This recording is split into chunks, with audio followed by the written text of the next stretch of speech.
ജീവിതത്തിൽ ആദ്യമായിട്ട് കടലിലേക്ക് മീൻ പിടിക്കാൻ പോയതാ. പോക്കൊക്കെ കണ്ടാ തോന്നും ഇതിങ്ങനെ നടക്കാൻ കഴിയുണ്ട് നമുക്ക്. പോയെന്നല്ലേ വലിയ വലിയ പാറകൾ അട്ടി വെച്ചിരിക്കുന്നു.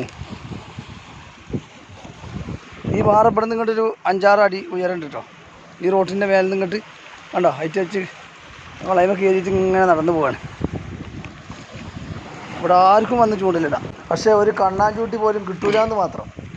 കിലോമീറ്ററുകളോളം നടന്ന് ഊര ഒളുക്കിയെന്നല്ലാതെ ഒരു മെച്ചവുമില്ല മക്കളെ. വലിയ കാര്യത്തിലേ മീനിങ്ങനെ വലിച്ചിടാന്ന് വിചാരിച്ചിട്ട് കവറിൽ കുപ്പിവെള്ളവും ഭക്ഷണവും അതൊക്കെ വാങ്ങി പോകട്ടോ. ഈ ചൂണ്ടലിട ഇങ്ങനെ വലിച്ചു പോകണുണ്ടോ, പക്ഷെ മണി പൊലിങ്ങണില്ല. എട്ടിച്ച് നോക്കിയതാ എന്താണ് വലിച്ചു കൊണ്ടുപോകണമെന്ന് അറിയാം. മണി പൊലിങ്ങാതെ വലിച്ച് കളിക്കാം. പിന്നീടാണ് മനസ്സിലായത് കടലിൻ്റെ അടി ഭയങ്കര അങ്ങോട്ടും വലിച്ചു കളിക്കും ഈ തിരമാലിൻ്റെ പ്രശ്നം കൊണ്ട്. അതാണെന്ന് മനസ്സിലായപ്പോൾ ആ ചൂണ്ടലിൻ്റെ ഇരുന്ന് മാറി ദൂരെ സ്ഥലത്ത് പോയിട്ട് കുറച്ച് നേരം കടന്നുറങ്ങും കേട്ടോ. മറ്റോല് രണ്ടാളും ഭയങ്കര വലിക്കണ്. എനിക്ക് അപ്പം തന്നെ തോന്നി ഒന്നും കിട്ടൂലെന്ന്.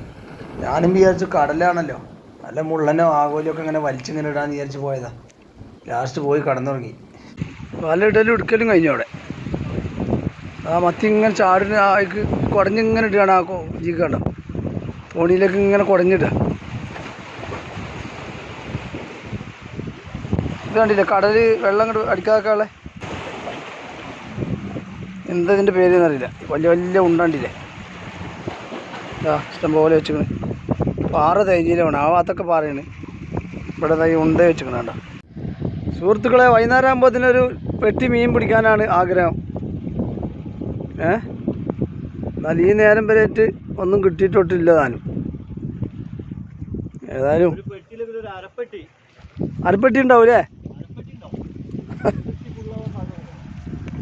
അങ്ങനെ മക്കളെ, ഞങ്ങൾ ആദ്യം ഇരുന്ന സ്ഥലത്ത് വെയിൽ മാത്രം, മീനും ഇല്ല, വെയിൽ. ഇവിടെ പിന്നെ കുറച്ച് തണലെങ്കിലും ഉണ്ട്. 2 മരം അടുപ്പിച്ച് നിൽക്കുന്നുണ്ട്, 2-3 മരങ്ങൾ സുന്ദരമായി തിരികച്ച് കടന്നിറങ്ങുക. കണ്ടോ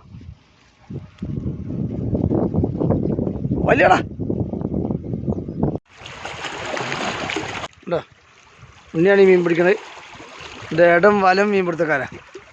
സുഹൃത്തുക്കളെ, അങ്ങനെ മീനൊന്നും കിട്ടാത്തത് കൊണ്ട് കടലിൻ്റെ ഒരു ഭംഗി ആസ്വദിച്ച് ഇങ്ങനെ കുറേ നേരം നിന്നിട്ടോ.